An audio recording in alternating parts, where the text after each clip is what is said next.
Abby Carter's fingers moved quickly over her control panel at Lunar Station Alpha. The quiet hum of machines filled the room as she checked signal patterns from deep space. Her job as communications officer was usually boring, but she liked the calm. 8 hours of listening to space static, then home to her small apartment on the station's residential ring. That changed when a sound broke through her headphones. A ping, then another. Not random noise, not a glitch. A pattern. Abby sat up straight in her chair. She tapped at her screen, tracing the signal. It was coming in on an old frequency, one that hadn't been used in years. This channel was reserved for extreme emergencies set up when humans first began exploring beyond their solar system. That's strange, she whispered to herself. Abby ran a check on the signal. It was real. She turned up the volume. A voice came through. Not human. The words were broken, damaged by the vast distance they had traveled, but still clear enough to understand. To any who hear, the hunters consume our outer colonies. Our shields fail. They come for all sentient life. Help us. Please. The voice had a musical quality even through its fear. Abby recognized the speech pattern. This was from the Nerians, an alien species humans had met a few years ago. They were peaceful, with blue-tinted skin and 4 arms. They kept to themselves mostly, careful about making friends with other species. They had been hurt before. Abby played the message again. Her hands shook slightly. This wasn't just another signal. This was history happening. This was the first time the Nerians had ever asked humans for help. The door to the communications room slid open. Commander Daniel Wright walked in, his gray uniform crisp despite the late hour. His eyes looked tired but alert. Carter? The system flagged an emergency signal. Abby nodded. Yes, sir. It's from the Nerians. They're under attack. Daniel moved to stand beside her, looking down at her screen. The blue light reflected off his weathered face. Play it again, he ordered. Abby tapped the screen. The alien voice filled the small room once more. Daniel listened carefully, his expression growing more serious with each word. When it ended, he asked simply, How far? 17 light years. Sir, their home planet. Daniel's jaw tightened. Get me Admiral Rose, now. Abby's fingers moved quickly over her panel. Sir, it's the middle of the night in Denver. I don't care if she's sleeping. This can't wait. While Abby worked, Daniel stared at the star map on the main screen. The Nerian home system glowed as a small blue dot. Far away, but not too far for Earth ships. Not too far to help. Sir, Abby said as she worked, the Nerians have never asked for our help before. Not once in all our talks with them. I know, Daniel replied. They've been careful. They know about our weapons, our ships. They've always kept their distance. So for them to ask now means they're truly desperate. Daniel finished her thought. They're about to be wiped out. The main screen flickered, and Admiral Carrie Rose's face appeared. Her silver-streaked hair was loose around her shoulders, and she was clearly in her home, not at Earth Defense Command headquarters. Right? It's 3 a.m. This better be important. Ma'am, we've received an emergency signal from the Nerians. Their home planet is under attack by a hostile force they call the Void Hunters. Admiral Rose was instantly alert. Send me the signal. I'll call an emergency meeting of the Global Defense Council. Ma'am, Daniel added. The Nerians sound desperate. This isn't a small attack. Understood. Get me all the information we have on these Void Hunters. I'll need it for the Council. Her eyes narrowed. And Wright? Keep this quiet for now. No need to start a panic. Yes, ma'am. The screen went dark. Daniel turned to Abby. Keep monitoring. See if they send any more messages. I need to know everything. Attack patterns, enemy numbers, weapons used. Anything that might help us plan? Yes, sir, Abby replied. But as Daniel turned to leave, she spoke again. Sir? Do you think we'll help them? Daniel paused at the door. I hope so, Carter. Because if these void hunters finish with the Nerians, who do you think they'll come for next? Abby turned back to her screen as Daniel left. She adjusted her headphones and focused on the distant signals. The message continued to come through, repeating every few minutes. Sometimes with new details, sometimes just the same plea for help. The hours passed. Abby built a clearer picture. The void hunters had appeared suddenly at the edge of Nerian space. They moved quickly, destroying outer colonies without warning or demands. They didn't communicate. They just attacked. The Nerian ships fought back, but their weapons seemed to do little damage. Their shields couldn't stop the hunters' strange energy weapons. And the hunters showed no mercy, targeting civilian ships and stations just as readily as military ones. 6 hours after the first signal, Daniel returned. His face was grim. Admiral Rose has called the emergency summit. The council is meeting now. Abby nodded. I've gathered more information, sir. It's not good. She showed him the updated reports. The void hunters had destroyed 3 outer colonies completely. They moved like a wave toward the Nerian home planet. Nerian ships fought bravely but were being overwhelmed. Their main fleet is trying to form a defensive line around their home planet, Abby explained. But at current rates they'll be overrun within days. Daniel studied the reports. Any pattern to these hunters? Any sign of what they want? None, sir. They don't respond to messages, they don't take prisoners, they just destroy. A new message came through then. The voice was different, older, more formal. Abby translated quickly. That's their high commander, she said. He says the hunters have been seen before. Not by them, but by other species. They appear, they destroy, they move on. No one knows what they want or why they kill. Daniel straightened up. Send this to Admiral Rose immediately. The council needs all the information we have. As Abby worked, Daniel looked at the main screen again, at the small blue dot so far, away yet suddenly so important. Do you think we can make a difference? Abby asked quietly. Daniel didn't answer right away. When he did, his voice was firm. Humanity hasn't fought a real war in space yet. We've had small battles, pirates, minor conflicts, but nothing like this. He turned to Abby. Maybe it's time the galaxy sees what happens when someone threatens a friend of Earth. Outside the windows of the communication room, Earth hung in the black sky, blue and peaceful, for now, but across the station, subtle changes were already happening.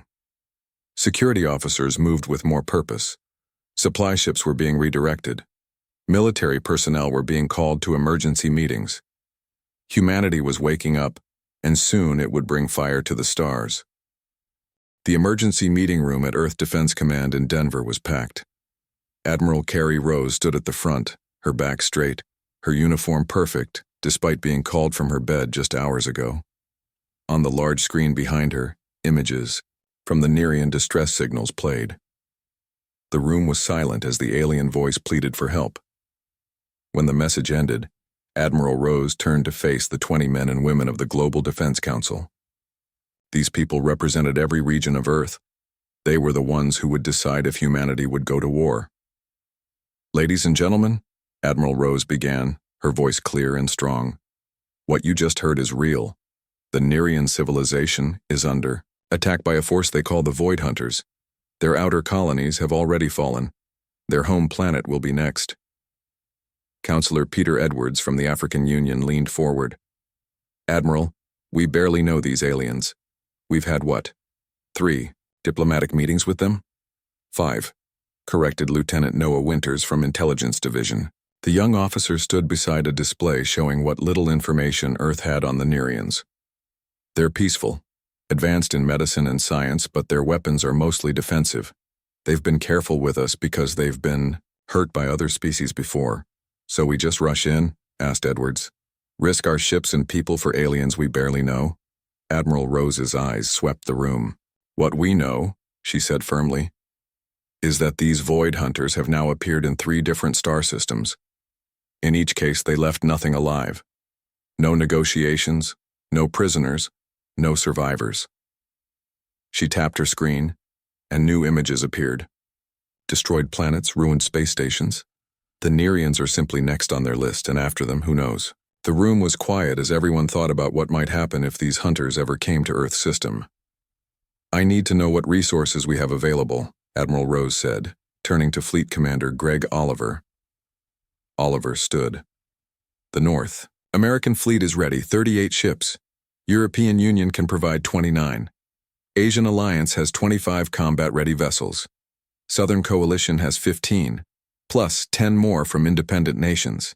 That's 117 ships total. And the Defender? Asked Admiral Rose. Fully operational. Captain Miller and his crew can be ready in 6 hours. Admiral Rose nodded. Good. The Defender will be our flagship.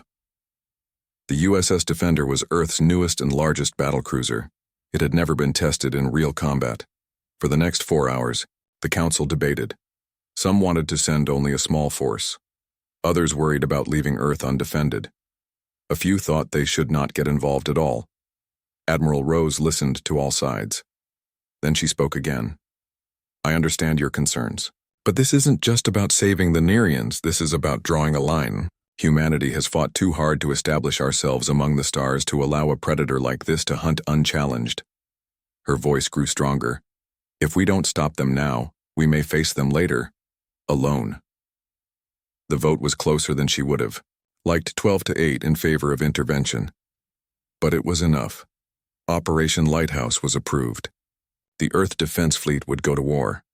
As the council members filed out, Lieutenant Winters approached Admiral Rose. Ma'am, there's one more thing you should know. We've been analyzing the hunter attack patterns. They're unusually effective, almost like they know exactly where to hit the Nerians. Admiral Rose frowned. What are you suggesting? I'm not sure yet, just that something doesn't add up. I'll keep working on it.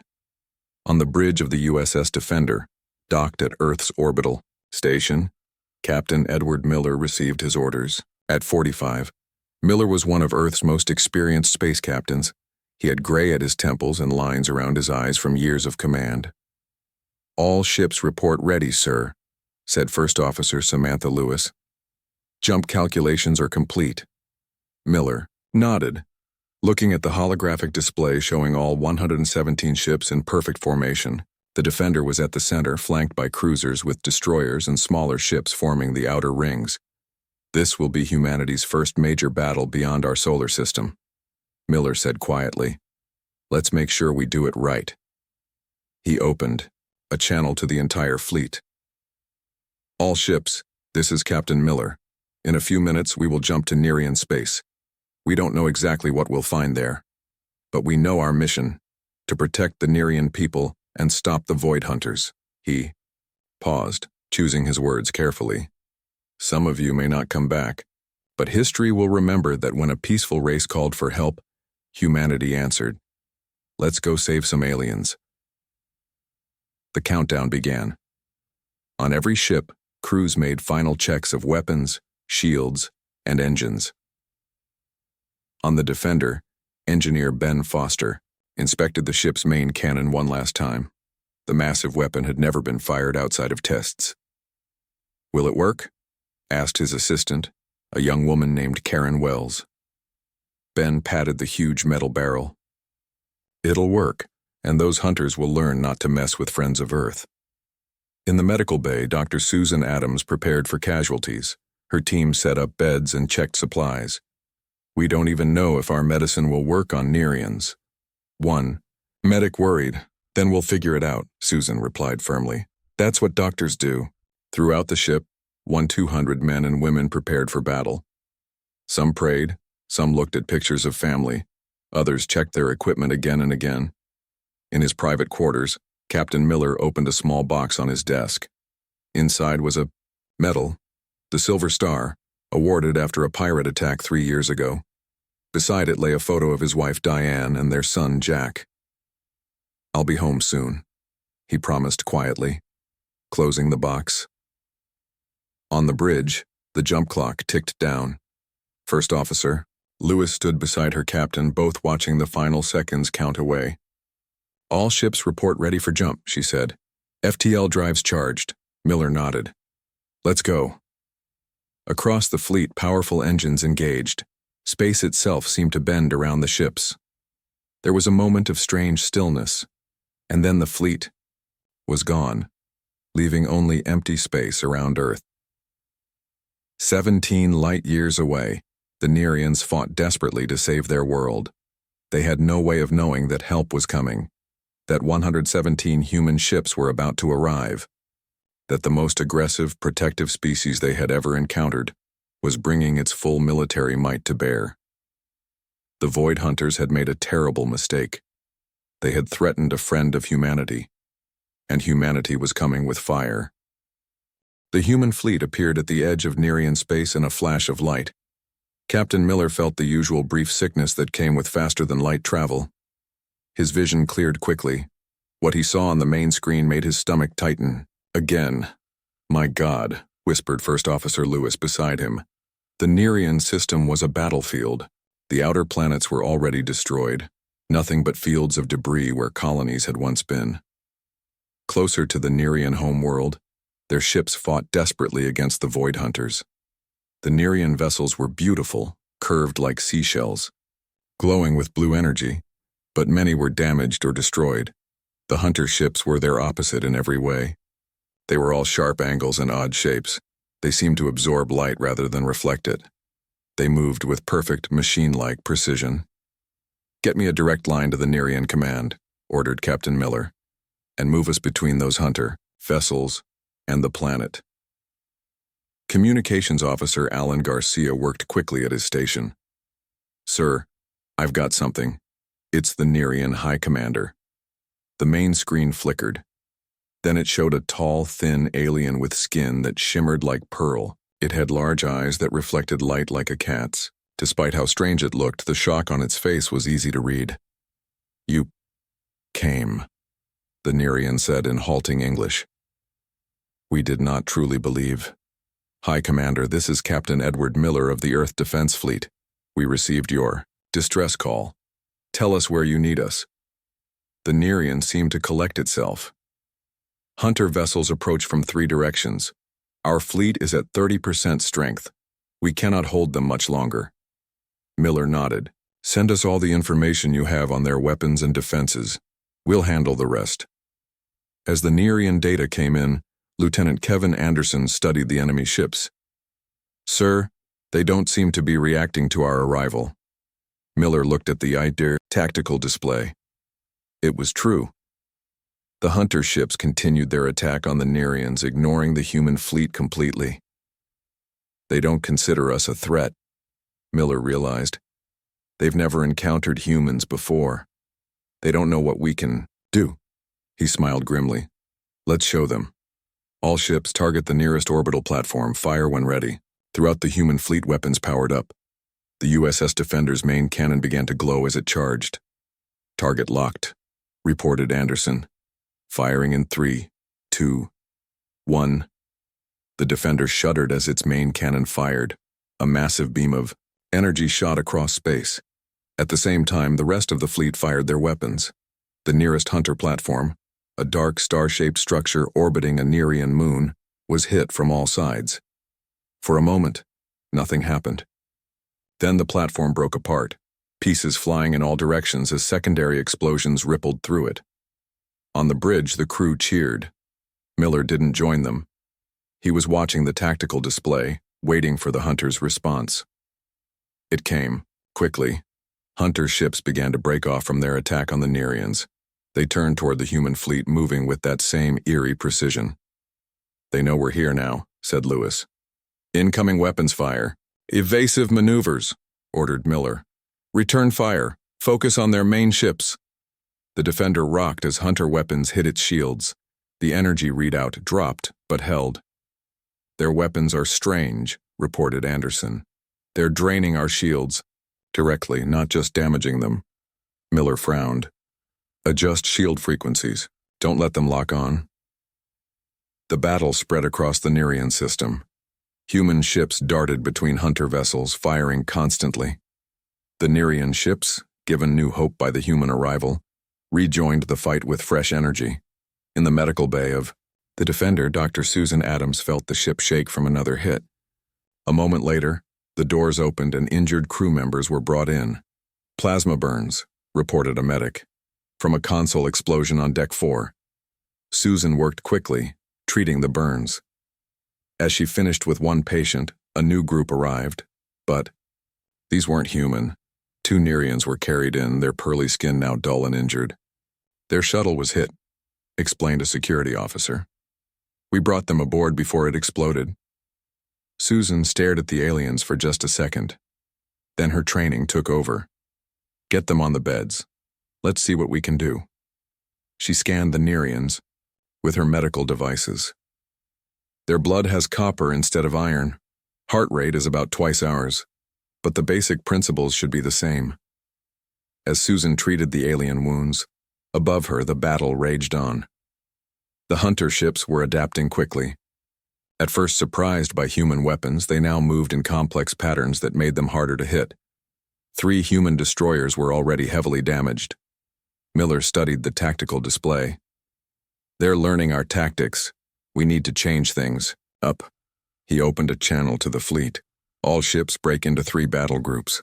Group Alpha, fast attack. Group Bravo, electronic warfare. Group Charlie with the Defender, heavy assault. The human fleet split up, each group adopting different tactics.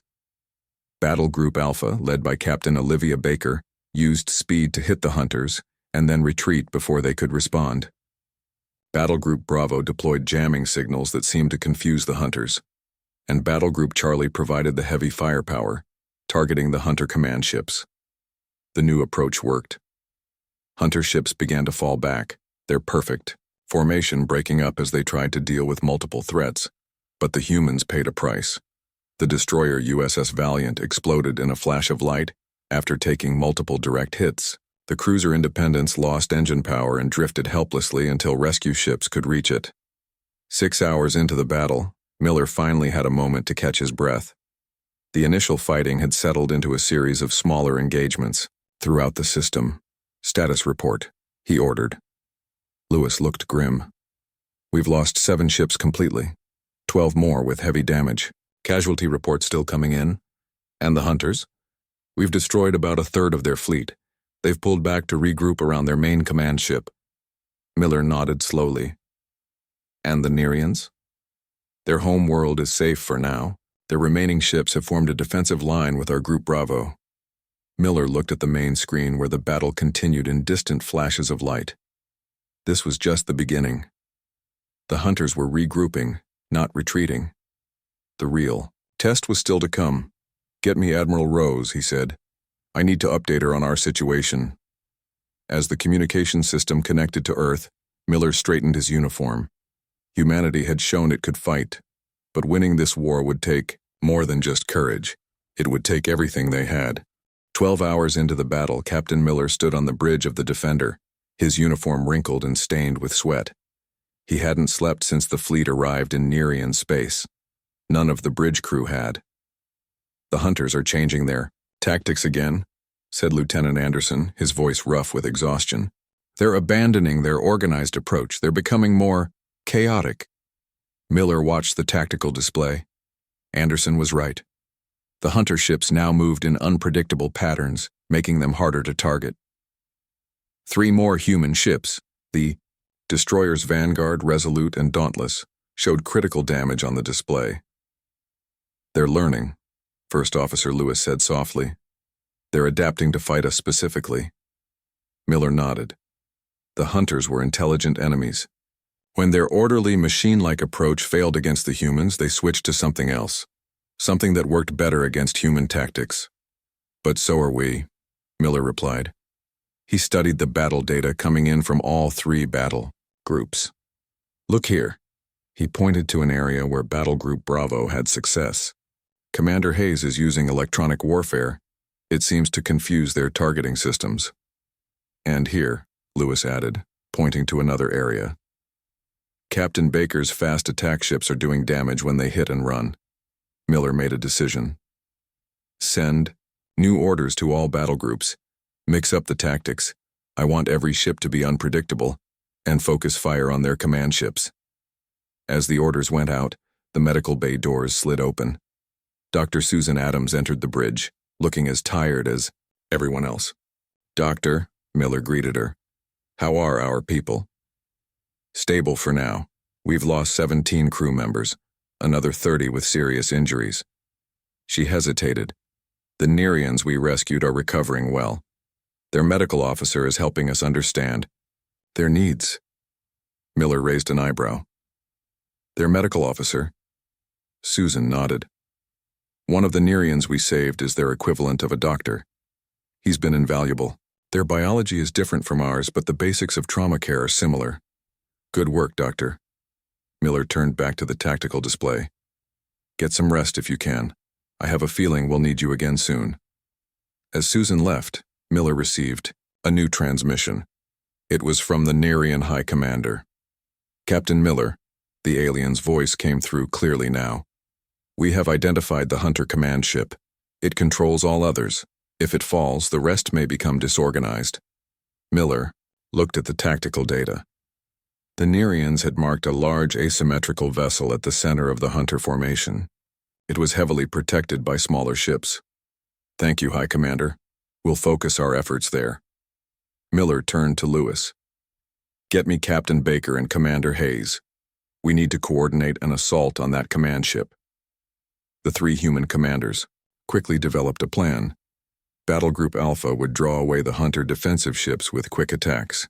Battle Group Bravo would jam the Hunter's communications. Then Battle Group Charlie, led by the Defender, would strike directly at the command ship. "It's risky," warned Lewis. "We'll be exposed." "It's our best chance," Miller replied. "If we can take out their command, we might end this in one blow." Throughout the fleet, tired crews prepared for one more major push.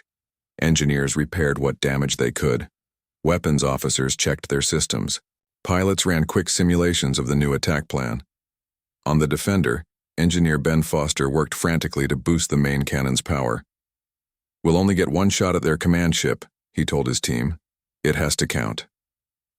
The attack began 2 hours later. Captain Baker's ships darted in and out of the Hunter formation, firing quick bursts and then retreating. The Hunters responded, sending ships to chase the humans. "They're taking the bait," reported Anderson, watching the tactical display. Next, Commander Hayes activated powerful jamming signals. The Hunter ships' movements became slightly erratic as their communications were disrupted. "Now," ordered Miller. "All Charlie Group ships full speed ahead. Target the command ship." The Defender and its escort ships accelerated toward the heart of the Hunter formation. The huge human battlecruiser plowed forward, its weapons firing continuously to clear a path. The ship rocked as Hunter weapons struck its shields. Warning lights flashed across the bridge. "Shields down to 40%, reported an officer. "Keep going," Miller ordered. "We need to get closer for a clean shot." The distance closed. The Hunter command ship grew larger on the main screen. It was truly alien, a massive construct of dark metal with odd protrusions and no clear design. "In range in 30 seconds, said Anderson. Suddenly, a new alarm sounded. "Sir, 3 Hunter ships on intercept course." Miller saw them on the display. 3 smaller vessels moving to block the Defender's path. Evasive maneuvers. The Defender turned sharply, but it was too late. One of the Hunter ships slammed directly into their starboard side, sacrificing itself in a kamikaze attack. The impact threw everyone on the bridge to the floor. Miller pulled himself up using the arm of his chair. "Damage report." Lewis checked her console, which was now flickering. "Heavy damage to decks 12 through 15. Multiple hull breaches. Main cannon alignment is off by 7 degrees.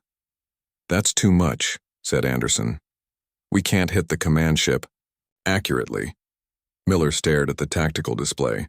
The Hunter command ship was still there, still controlling its fleet. And now the Defender, humanity's most powerful vessel, couldn't target it properly. He made a quick decision. "Get me the Nerian High Commander." When the alien appeared on screen, Miller spoke quickly.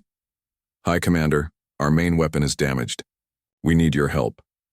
Can any of your ships get close enough to the Hunter command vessel to mark it with a targeting beacon?" The Nerian was silent for a moment. Then, "We have one ship fast enough, but it would be a one-way mission." Miller's face was grim. I understand. But if it works, the rest of your people will survive. I will go myself, said the High Commander. Give me the beacon technology. Engineer Foster rushed to adapt a human targeting beacon for Nerian use. Within minutes, a small Nerian ship detached from their defensive line and streaked toward the Hunter command vessel. Miller watched its progress on the tactical display.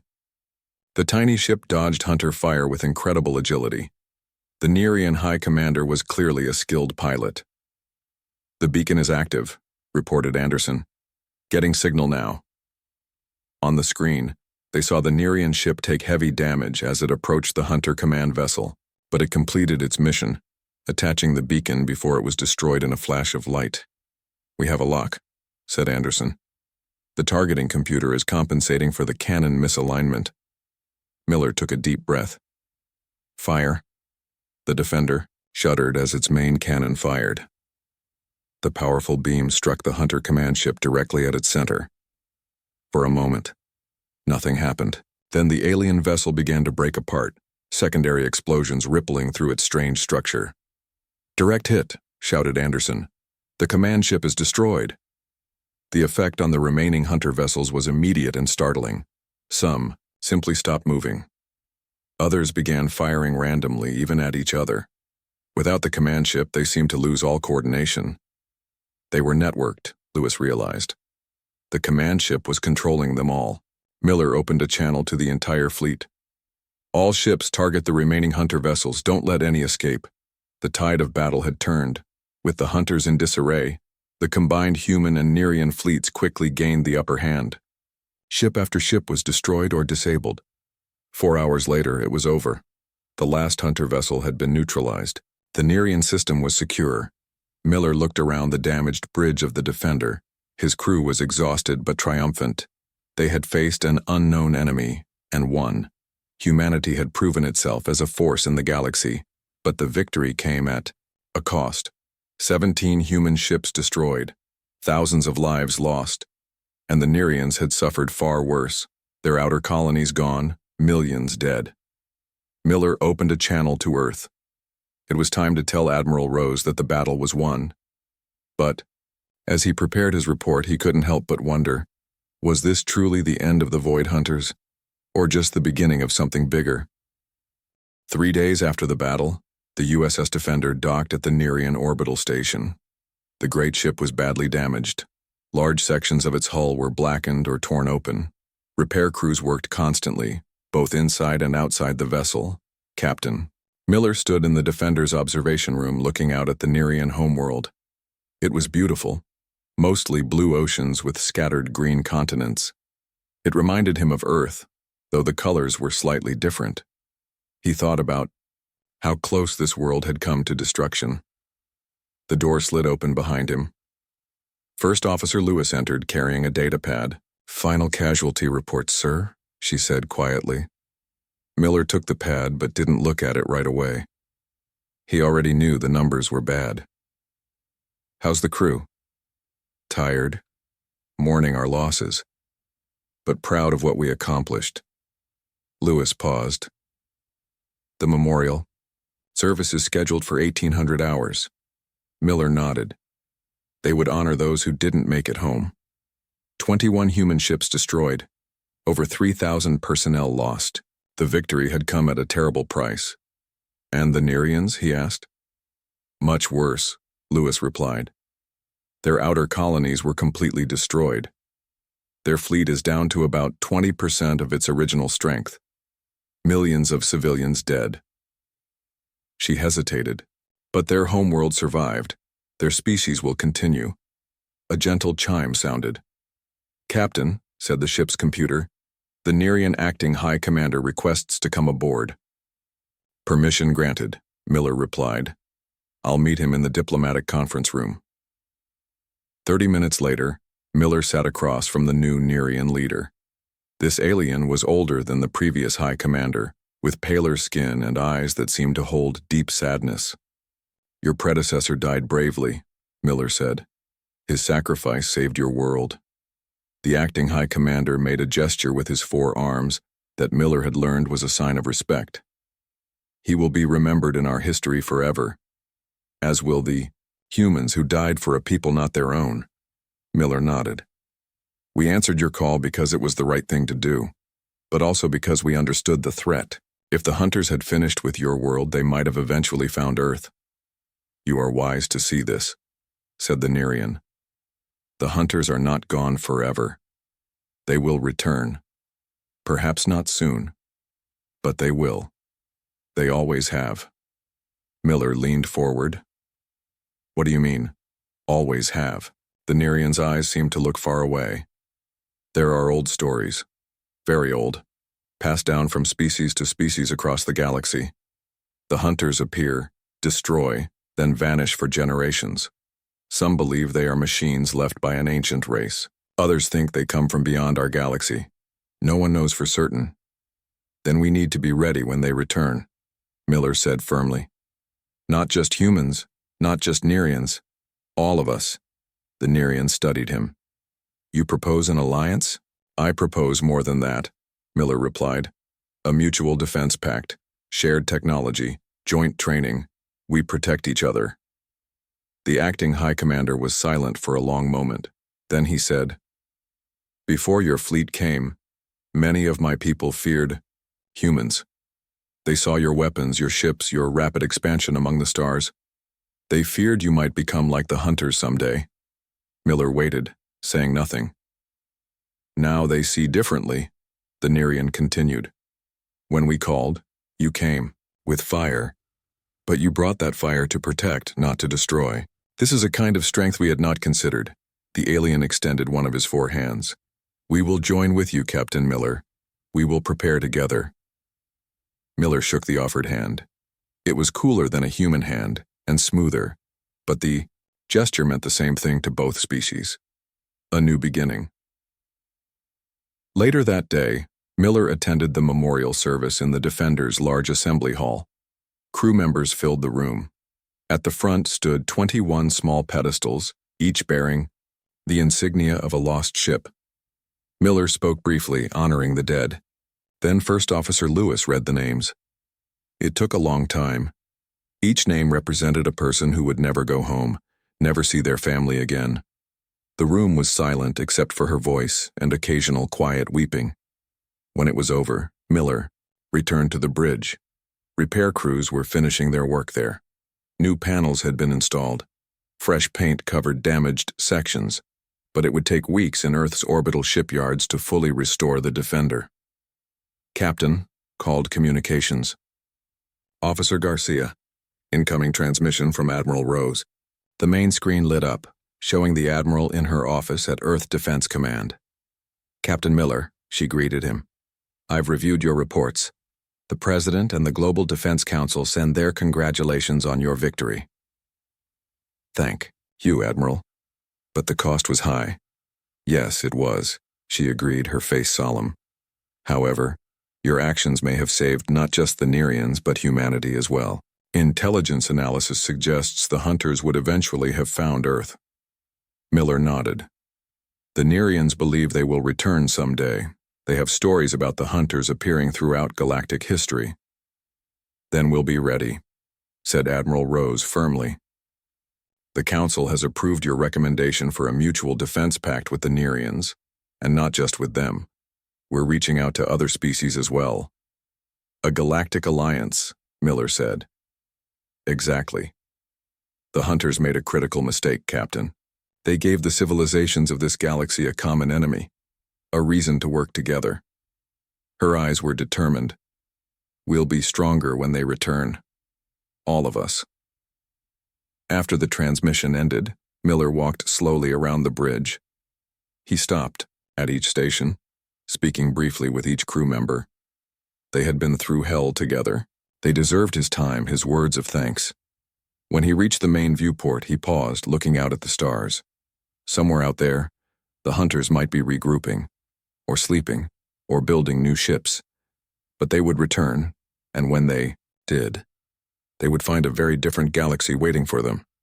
Not isolated species fighting alone, but worlds united, sharing knowledge, technology, and strength, all because an alien race had sent a desperate signal, and humanity had answered with fire.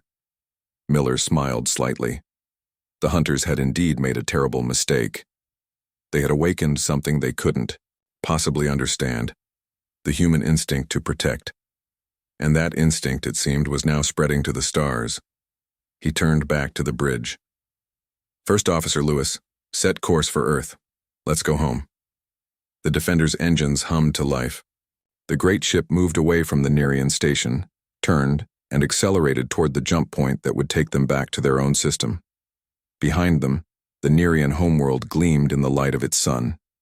Safe, for now. And when danger returned, it would not face it alone. Humanity had brought fire to the stars, and that fire would burn for a very long time.